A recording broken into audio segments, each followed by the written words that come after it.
There, it's me, Brodie McLeod. Don't watch my YouTube videos, they're absolutely shit. Just hit pause now, go and look at some Pornhub or RedTube, or read Alan Sugar's autobiography. Actually, this one's quite sticky on the back. Or you could read, I've got a fan. You could buy yourself a fan in the time it's taken you. Look, I've got this snazzy fan in my room. It's a bladeless fan, look, and it's remote control. So you can switch them on, see it's beeping, and you can turn them up, get them to start turning around. See that he's turning around now. You'll be able to see the display in a minute. Makes it nice and aerated in my room. See the display? See the little number on there? Number 2, look, I can put it up to number 8. But number 8, and it's playing the nice. Anyway, that's about as interesting as this video is. This video is all about neoliberalism. You probably don't know what it means. I don't really know what it means. No one really cares what it means, but I've written a long research paper just to explain to everybody who is going to be like probably 10 viewers or so. Very hot coffee today. I mustn't grumble. And I've got a vape to last me hopefully till the end of the month. And yeah, just really happy to be honest with you. So anyway, let's get into the research paper.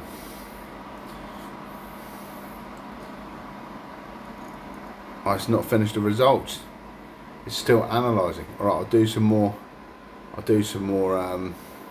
talking. So I don't know if you're familiar with Alan Sugar's autobiography, but I'm going to start from reading the beginning page just to make sure. Oh wait, it's finished now.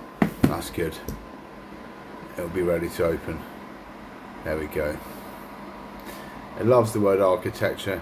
This app, if I had a quid for every time it said architecture, I'd probably have about 39 quid. Which is not a lot really. The architecture of modern political economy, an exhaustive analysis of neoliberalism. Introduction to the paradigm. So for the better part of the half century, the global economic architecture, it said it again, has been profoundly shaped by a paradigm broadly defined as neoliberalism. Initially forged in the intellectual crucibles of interwar Europe, it evolved into a hegemonic policy framework that dictated the terms of globalization, governance and market mechanics from the late 20th century onwards. At its core, neoliberalism advocates for free market capitalism, emphasising minimal state intervention, the deregulation of capital and labour markets, the privatisation of state assets, and the prioritisation of individual economic liberty. Yet, despite its ubiquity, few terms in contemporary political economy are as fiercely contested, liquid, linguistically fluid, or polarising. So no one really knows how they feel about it. It's like a sort of, in a way it's really good, in a way it's a bit shit. To its proponents, neoliberalism is the indispensable engine of unprecedented global wealth creation, poverty alleviation and technological process. To its detractors, it's a devastating ideological project that has exacerbated income inequality, eroded democratic institutions and commodified human existence by reducing civic life to a series of market transactions. Research by Boas and Gans Moore highlights that the concept is often employed asymmetrically across ideological divides, frequently serving as an academic pejorative rather than a neutral descriptor. Nevertheless, its material impact on the trajectory of globalized civilization is undeniable. The contemporary discourse surrounding neoliberalism is fractured into distinct encampments. So, on the one hand, there are descendants of classical liberalism, including modern free market think tanks and what they call progress scholars, people who argue that the liberation of market forces remains the only viable mechanism for sustaining the enrichment of humanity and solving the crisis of scarcity, which leads to crime, wars, etc. On the other side is a robust coalition of empirical economists, sociologists and political theorists who point to decades of stagnant wages, cyclical financial crisis, ecologic degradation and profound social dislocation as evidence of the paradigm's structural failure. As the world traverses a chaotic interregnum, I don't know what that word means, marked by the resurgence of a state-led industrial policy, geopolitical fragmentation, and the existential threat of climate change, debate over the efficiency of neoliberalism have never been more urgent. The comprehensive report exhaustively details the history, theoretical mechanics, empirical successes, and structural failures of neoliberalism. By expanding the ideological foundations of the movement, analysing modern macroeconomic data, and reviewing global case studies of neoliberal application, this analysis delineates the profound consequences of the doctrine. The report concludes with a journalistic synthesis presenting the ultimate adjudication of these realities to the reader. So the first bit is titled The Intellectual Genesis and Thought Collective. To understand the modern mechanics of neoliberalism, one must trace its origins to the ideological crisis of the 20th century. The Great Depression of the 1930s severely described classical laissez-faire capitalism, leading to the rise of totalitarianism, collectivism, and the widespread acceptance of Keynesian state intervention. Not really very good in some people's eyes. In response, a vanguard of economists and philosophers sought to reconstruct a liberal order that could withstand these collectivist pressures. So the colloque Walter Lippmann, the theoretical birthplace of 20th century neoliberalism, was the colloque Walter Lippmann, convened in Paris in 1938 by the French philosopher Louis Roger. The conference aimed at La Révolution du Libéralisme, the revelation of liberalism, and was named after the American journalist Walter Lippmann, whose 1937 book An Inquiry into the Principles of Good Society served as the intellectual catalyst for the gathering. The 26 attendees, encompassing eminent European and American intellectuals, agreed on the necessary markets but fractured the prices on the precise role of the state. The group divided into two primary camps. The first adhered to Manchester liberalism, advocating that strict laissez-faire policies. This faction included Ludwig von Mises, Jacques Rueff, and Etienne Manu. The second camp, reporting social liberalism, or what would later become known as ordoliberalism, argued that markets are not natural occurrences but human-made constructs that require a strong state to establish and enforce the legal frameworks necessary for competition. This camp included Alexander Rustow, Raymond Allen, Wilhelm Röpke, Walter Lippmann, and Friedrich Hayek.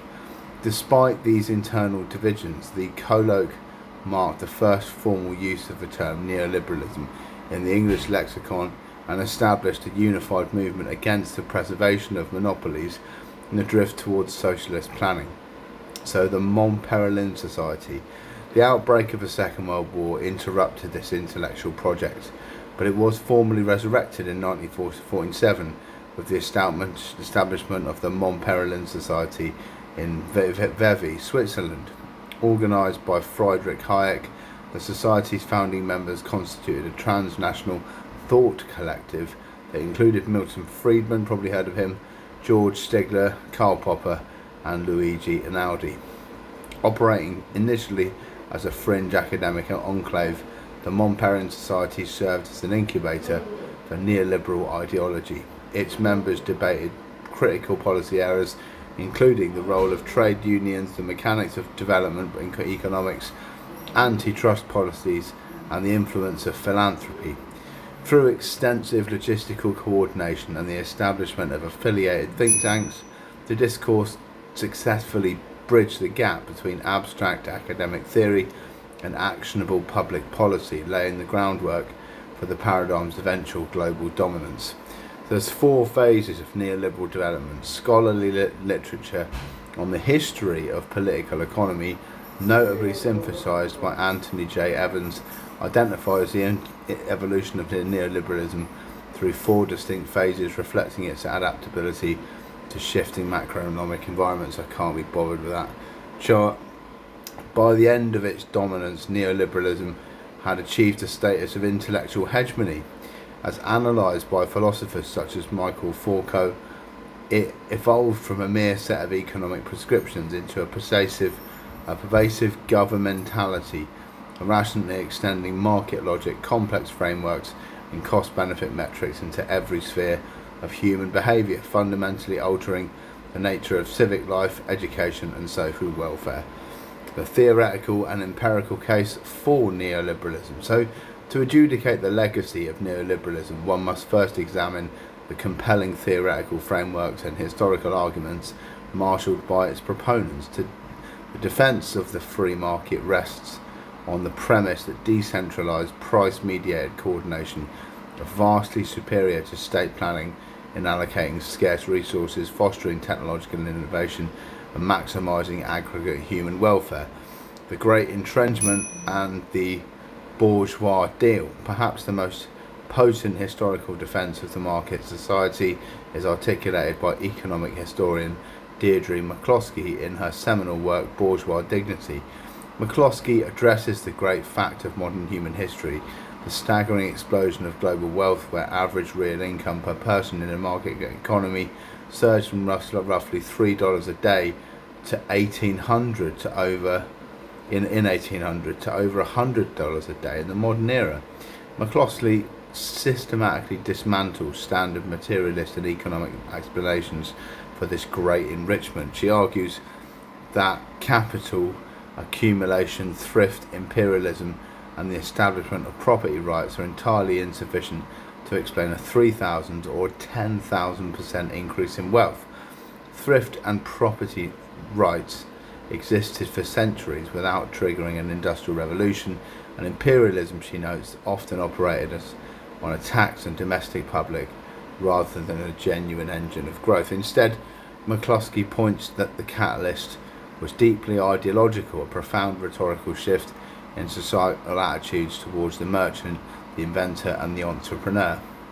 She terms this the bourgeois revelation, contrary to Max Weber's focus on the internal psychology of the Protestant work ethic, habits of the heart. McCloskey focuses on the habits of the lip, how society talked about commercial enterprise when society began to bestow dignity and liberty upon the commercial class. A new social contract emerged. This bourgeois deal stated, "Let me alertly seek profit and I will make you rich." Under this paradigm, the creative destruction inherent in market capitalism is tolerated because the long-term technological and economical benefits vastly outweigh the short-term disruptions to traditional industries. Neoliberalism, therefore, is viewed by its defenders not as an extractive mechanism of the elite, but as the modern political. I'm going to turn that fan off, you can probably hear it. Where are we up to?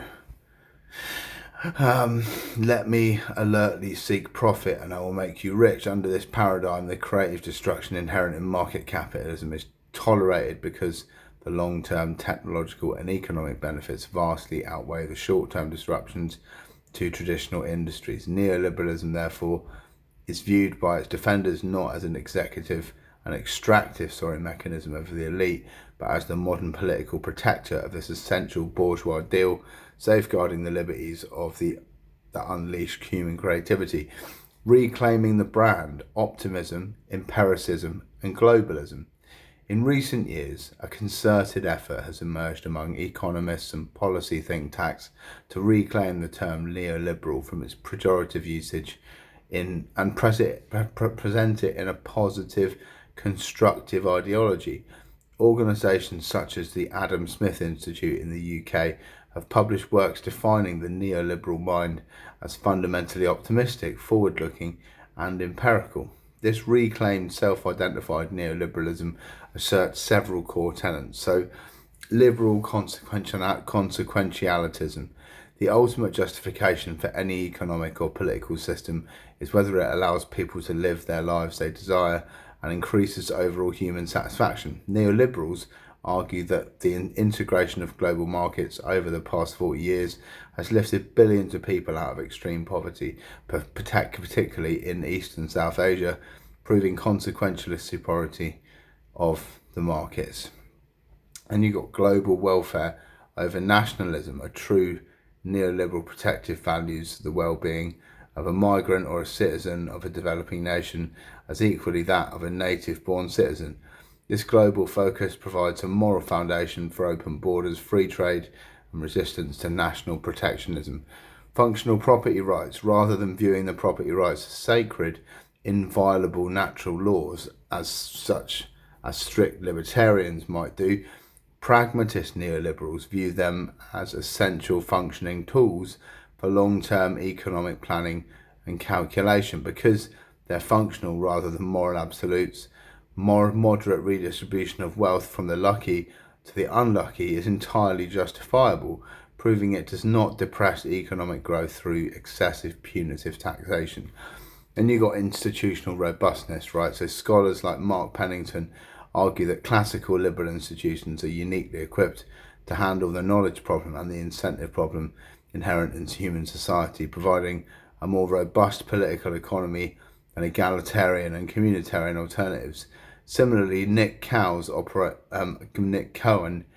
utilises the public choice theory to argue that neoliberalism, capitalism is actually highly compatible with John Rawls' theories of social justice.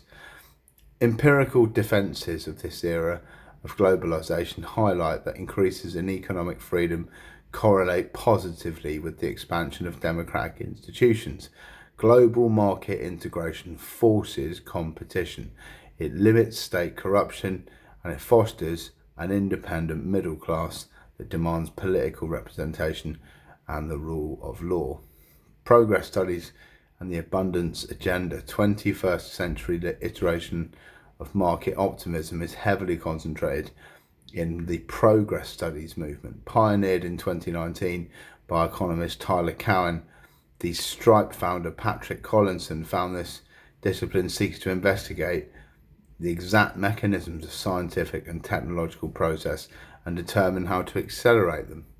The movement addressed a phenomenon Cohen terms as the Great Stagnation, a period starting around 1970 when total factor productivity and physical innovation, the world of atoms, slowed dramatically, even as digital technology, the world of bits, accelerated. Progress scholars identify the regulatory capture, excessive zoning restrictions, and sluggish state bureaucracy as the primary culprits behind this stagnation. To overcome this, the movement advocates for an abundance agenda, emphasising supply-side deregulation to lower the cost of care social goods. This includes YIMBYism, yes, in my backyard, to dismantle legal barriers to housing construction and massive deregulation of the energy sector to facilitate the deployment of advanced nuclear reactors and mass manufactured solar technology. The ultimate goal is a post-scarcity society where energy costs are reduced by a factor of 100, unlocking technologies like widespread desalination, supersonic flight and carbon capture. Within this framework, neoliberalism represents the necessary removal of artificial state-imposed constraints on human genius. A structural indictment, macroeconomic failures and inequality. Despite the theoretical elegance and the bourgeois deal of the optimistic visions of progress studies, an exhaustive body of empirical research has emerged over the last 2 decades that severely indicts the neoliberal project. Critics ranging from progressive think tanks to the very international financial institutions that once championed the Washington Consensus argue that the policies of the past 40 years have systematically failed to deliver on their central macroeconomic promises, acting instead as mechanisms for staggering wealth concentration.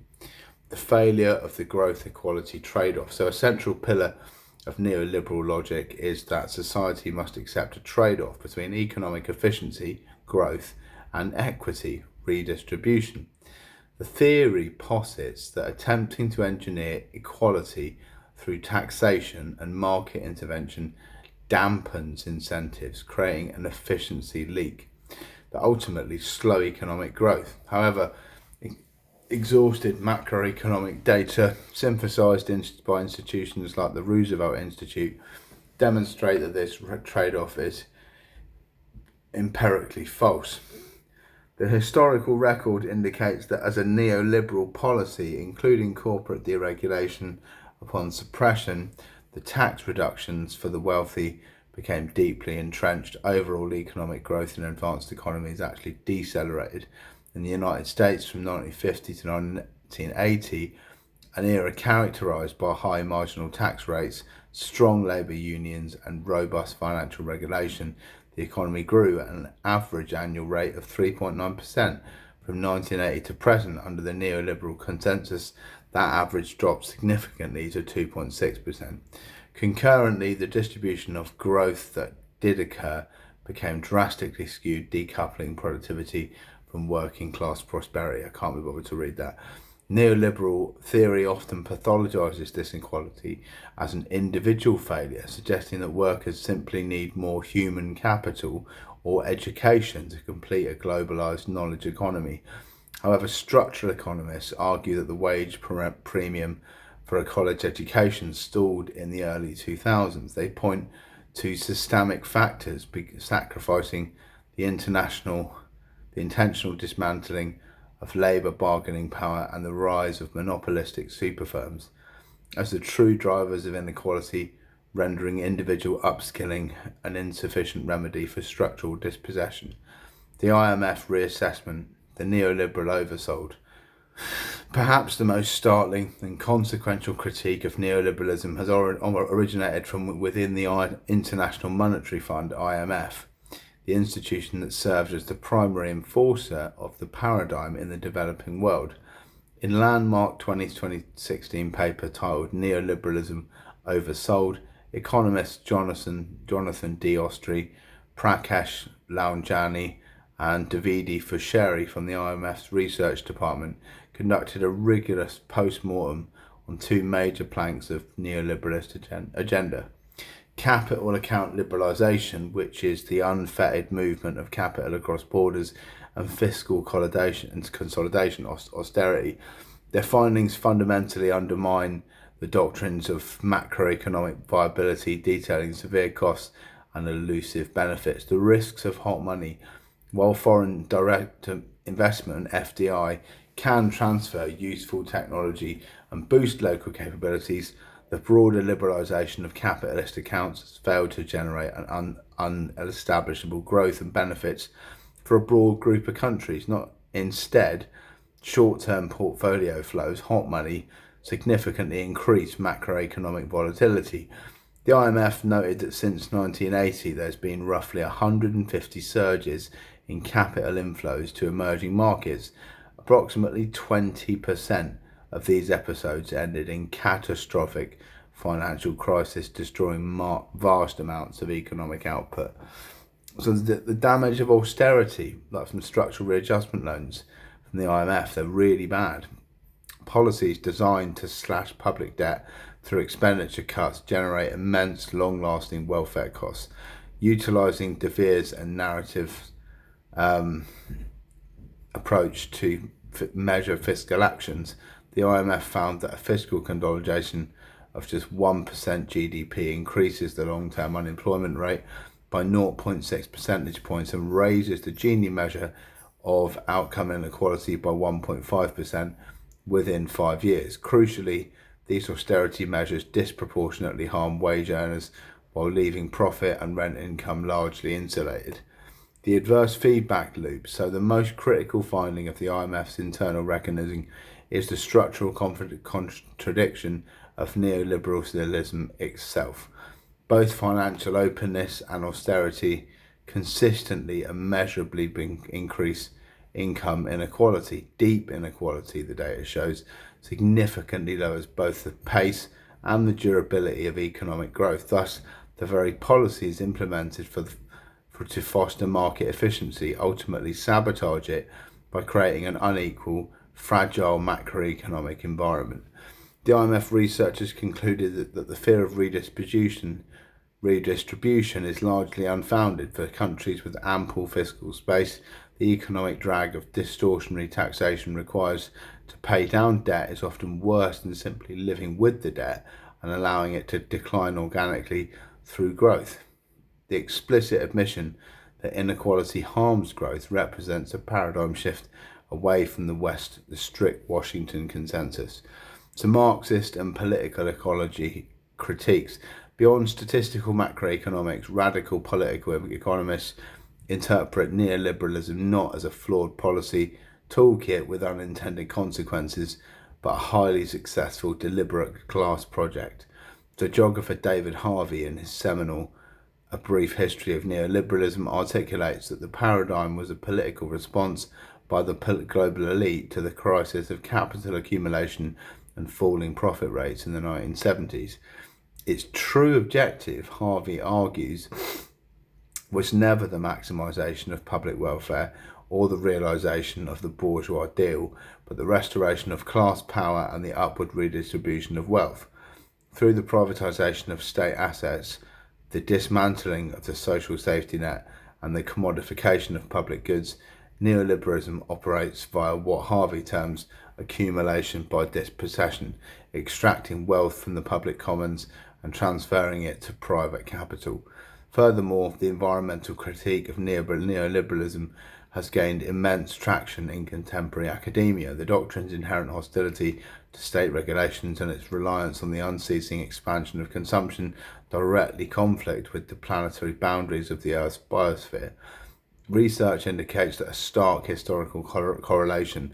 Global temperatures began rising at alarming rates in the 1980s, coinciding precisely with the emergence of neoliberalism as a dominant economic force. So maybe lots of trade and production polluting the earth. Neoliberal environmentalism attempts to solve the climate crisis by market-based mechanisms, MBIs they're called. These things are things like carbon pricing, emissions trading, and voluntary corporate offsets. However, critics argue these are often greenwashings that allow polluters to continue emitting greenhouse gases by making substantial reductions. By conceptualizing ecologic destruction merely as the problem of imperfect information rather than a systemic flaw of infinite growth, neoliberal environmentalism fails to address the structural reforms required to prevent climate catastrophe. Then you've got the global laboratories, case studies in neoliberal applications. So the theoretical debate over neoliberalism is best understood by examining its application in the real world. Over the past 40 years, various nations have served as laboratories for extreme market reforms, yielding highly complex, divergent and often tragic results. The shock therapy of Eastern Europe. Following the collapse of the Soviet Union, Eastern Europe was subject to a rapid, profound neoliberal transition, often colloquial termed shock therapy, promoted by Western advisors and international finance institutions. A swift privatisation of state-owned enterprises, the elimination of price controls and the abrupt exposure of domestic industries to global market forces were theorised as the quickest path to prosperity. While aggregate GDP eventually recovered and nations like Estonia and Poland integrated successfully into the global supply chain, the human cost of the transition was catastrophic. The implementation of neoliberalism triggered what economists have described as the largest and most enduring economic collapse to affect any world region in modern history outside of wartime. Poverty rates in 10 post-communist countries surged by 49% or more. Even anthropologists and sociologists such as Don Kalb and Chris Hahn observed that this era of devaluation and dispossession created a profound sense of moral dislocation. The neoliberal moral logic dictated that individuals were entirely responsible for their own successful failure in the new market, abandoning those who were structurally disadvantaged by the sudden collapse of the entire industrial ecosystem and rural collectives. This widespread social trauma and the resulting inequality laid the psychological and political groundwork for the contemporary rise of right-wing populism and literal democracy in the region. Dispossessed working classes and provincial populations ultimately rejected the cosmopolitan neoliberal consensus in favour of a nationalist politician's promise a return of morality fairness, and state protection against the ravages of globalization. So the radical experiment of Rogernomics in New Zealand. In the mid-80s, New Zealand, previously possessing one of the most heavily regulated economies and robust welfare states in the OECD, embarked on an aggressive programme of free market reform under Labour Finance Minister Roger Douglas. It was deemed Rogernomics. This experiment presented one of the purest applications of neoliberal principles in the developing world. The government executed a relentless agenda, rapidly floating the New Zealand dollar, abolishing all agricultural subsidies overnight, and removing controls on foreign exchange, corporatising and selling massive state-owned enterprises such as Post Office, Air New Zealand and National Telecommunications, reducing income and corporate taxes, and introducing a regressive goods and services tax. While these reforms were praised by international financial institutions for stabilising inflation and improving specific vectors of market efficiency, the social consequences were devastating for the working and middle classes. The speed and the transition of decimated domestic manufacturing and communities relying on state employment. The legacy of Rogernomics remains a potent cautionary tale regarding the speed and security of structural adjustments, illustrating the profound human collateral damage that occurs when state rapidly withdraws its protective mechanisms in favour of unalloyed market forces. The contemporary resurgence, so Javier Milei's Argentina, despite the empirical backlash against neoliberalism, its ideological appeal remains potent, most recently manifesting in the 2023 election of Javier Milei in Argentina.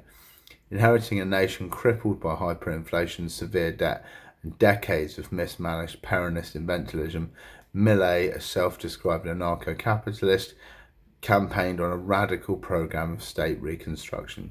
In his address to the World Economic Forum in Davos in January 24, he provided a quintessential articulation of the neoliberal ethos, declaring to the assembled global elite that the state is not the solution, the state is the problem itself.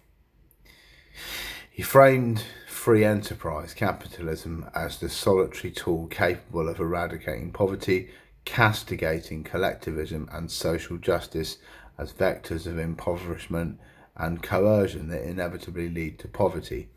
Milei's administration has systematically slashed public spending, dismantled environmental regulations, and aggressively deregulated the economy. Argentina today serves as the ultimate modern laboratory for whether pure neoliberal shock therapy can stabilise a dying economy without causing total societal rupture.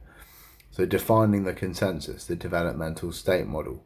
Conversely, some of the most dramatic economic success stories over the past few years, decades, belong to nations that explicitly rejected the neoliberal playbook, recognising that early industrialisation requires state protection and coordination. Countries such as Vietnam and Ethiopia have embraced industrial policy and development state model to engineer their rise out of poverty. Rather than relying entirely on comparative advantage, which would have regulated them as exporting raw materials and unfettered free markets, these nations utilise state-owned enterprises, centralised economic planning and social economic zones, SEZs, to drive structural transformation. Ethiopia, for example, under a model of authoritarian corporatism, driven by successive growth and transformation plans, directed foreign direct investment into specific light manufacturing centres like leather and textiles, while ensuring the state provided necessary infrastructure and credit. Vietnam relied heavily on state groups to manage economic development while gradually integrating into global trade. By employing the infant industry promotion and strategic capital allocation techniques historically utilised by the United States and Britain during their own industrialisation but subsequently forbidden under the Washington Consensus, these nations achieved massive poverty reduction and sustained GDP growth, defining the core assets of the neoliberal prescription, as well as a massive national debt. We won't talk about that. The emerging interregnum beyond the neoliberalism. So the compounding crises of early 21st century, from the 2008 global financial crash to the COVID-19 pandemic, rising geopolitical tensions with China, and the escalating climate emergency have fatally reduced the neoliberal consensus. As historian Gary Gersel notes, political orders collapse when crises expose their inability to adapt. The world has entered an interregnum, a transnational period where neoliberalism is decaying, but a unified replacement paradigm has yet to fully solidify. Sorry, I've just taken loads of Valium. The return of industrial policy and national developmentalism. The most scientific departure from neoliberalism is advanced economies in the resurrection of industrial policy. For decades, the notion that governments should pick winners or actively shape the industrial landscape was an anathema to policymakers in Washington and London, who believed the free market allocated resources perfectly. Today, driven by the loss of manufacturing competitiveness and the fragility of global supply chains exposed to the pandemic, the consensus has shifted dramatically. An emerging doctrine known as national developmentalism argues that the fundamental purpose of economic policy is not to maximize global consumer welfare or individual utility, which was like the neoliberal goal, nor to show simply redistribute wealth, the New Deal goal.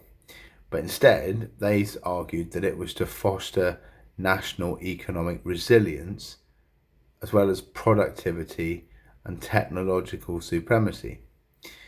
So this paradigm asserts that relying solely on price-mediated markets cannot solve systemic challenges like anemic productivity growth, deindustrialization, or national security vulnerabilities posed by viral state capitalist systems.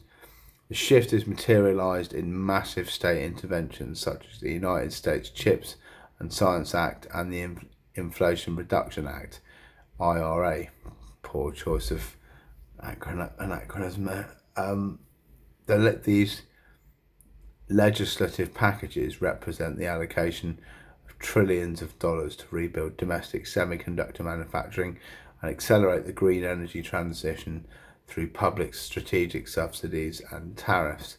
They embody a stark rejection of the neoliberal tenet and that the market alone should dictate the geography and nature of production. Artificial intelligence and the new government frontier. The conflict between residential neoliberalism and post-neoliberal paradigms is acutely visible in the battle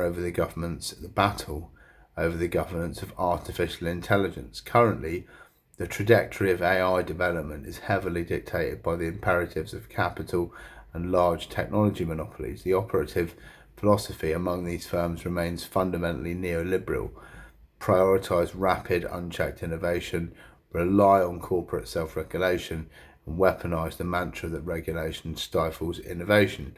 However, as the societal risks of AI, from massive labour displacement and algorithmic bias and the corruption of information ecosystems, become apparent, calls for state-led industrial policy for digital public infrastructure are intensifying. Critics argue that allowing a handful of megacorporations to monopolise the foundational models of the 21st century replicates the worst inequalities of the neoliberal era. The debate hinges on whether states have the capacity and political will to assert democratic control over technological trajectories, evaluating trajectories by their moral and social consequences rather than mere market viability, or they will surrender to techno-libertarian fatalism.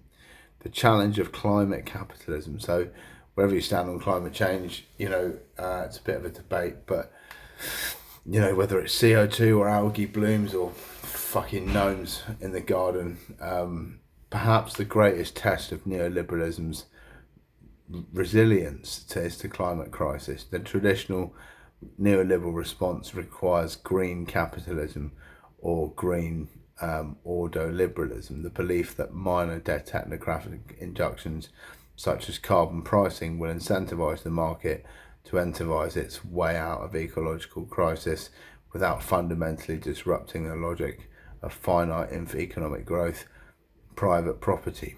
However, a growing coalition of scientists, economies, and post-neoliberal theories argue that market mechanisms are too slow, too prone to financial speculation, and fundamentally utilised to the scale of the transition required. They advocate for a state-led just transition, massive public ownership of the energy grids, and the regulation of the state, that the state must actively dismantle fossil fuel infrastructure rather than waiting for price signals to naturally phase it out. The tension between treating nature as a commodity to be priced and treating it as a life support system to be preserved will define the political economy of the coming decades.